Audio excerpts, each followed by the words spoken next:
Isa lang masasabi ko dyan. Masasabi niya ngayon na bago na naman yung version na dinadawit niya si Inday Sara sa sinasabi niya tukhang. Paputol ako ng liig. Paputol ako ng liig agad kung ma-prove niya yan na si Sara sa likuran niya. Pag-uusapan natin ngayon, ito po, no? Si Senator Bato ay willing daw na magpaputol ng liig kung mapapatunayan ni Las Cañas na meron pong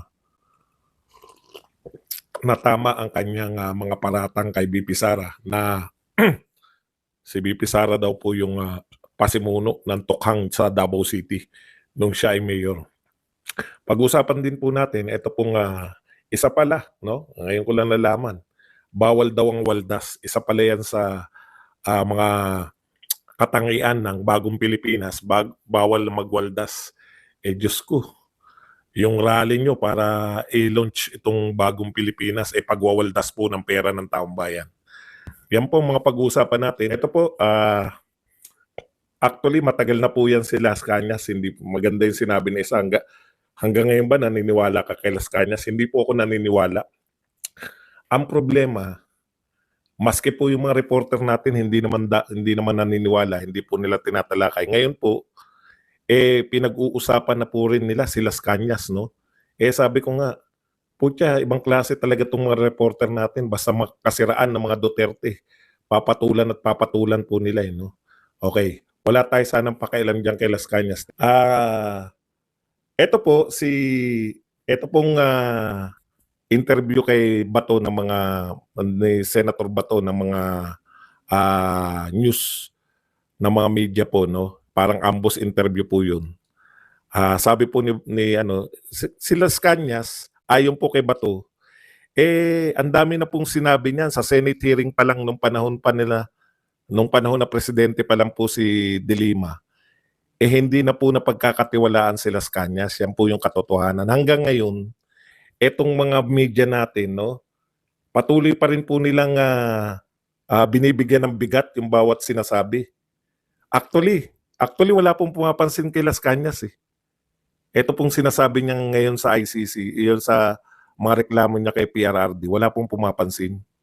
Pero nung nagsalita po si Las Cañas na dinadamay niya si Inday Sara Duterte, bigla po naging topic ng media. Lahat po ng ikasisira ni Sara Duterte, kakagatin po ng media kahit wala pong basehan. Yun po ang nakakatakot.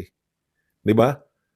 Si Las Cañas po, sabi nga ni Senator Bato, putya, wala namang akusasyon si BP Sara before. Ano yan, pabago-bago? Matagal na pong mayor si Sara Duterte.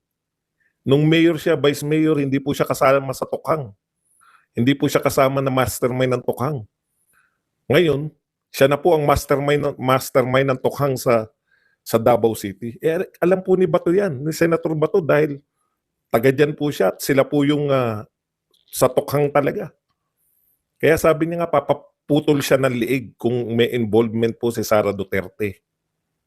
Yun po yung problema ng media, basta anti-Sara Duterte. Pang ilang ano niya na po yan. Serye po yan. Yung mga naunang serye, hindi po nila pinapansin si Las Cañas.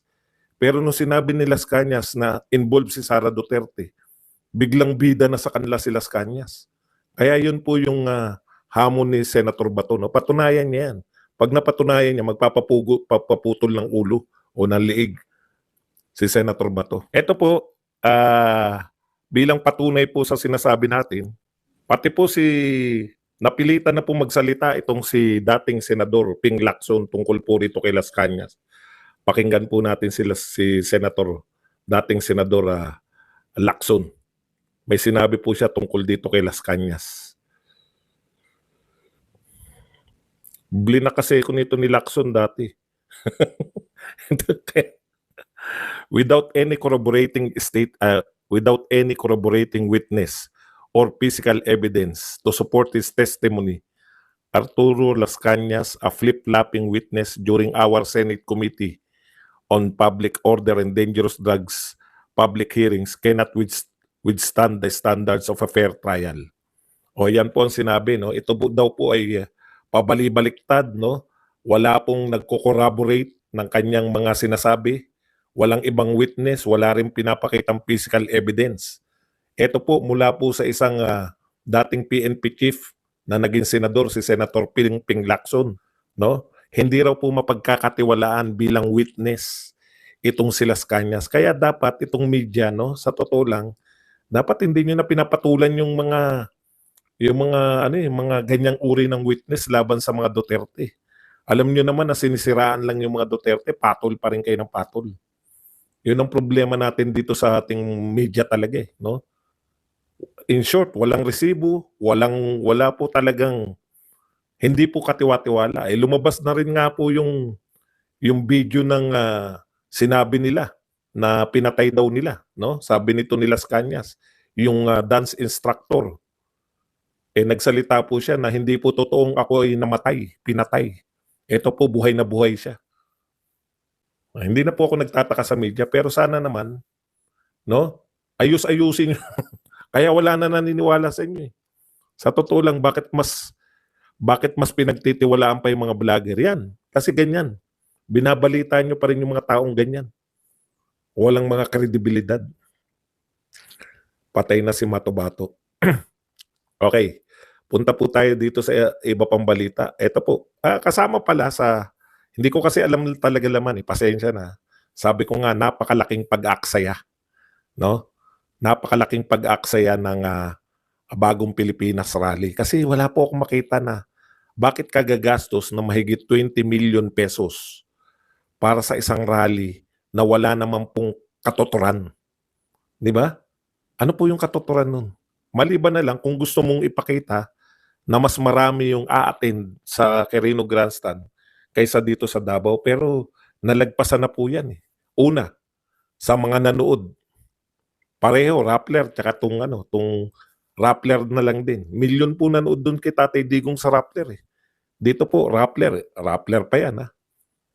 Mas marami pong nanood, no, ng rally na sa Davao kaysa po dyan sa Quirino Grandstand. Ibig sabihin, mas may dating po. Pero tinitiyak ko na hindi po gumastos ng 29 million tong mga taga Davao para mag-conduct ng rally na yan. Tapos ito, putya, biruin mo, yung rental of tech equipment alone. Yung tech equipment para sa sound system, sa mga lightings, 15.9 million na. Isa pala sa sinasabi dyan sa Bagong Pilipinas ay bawal magwaldas.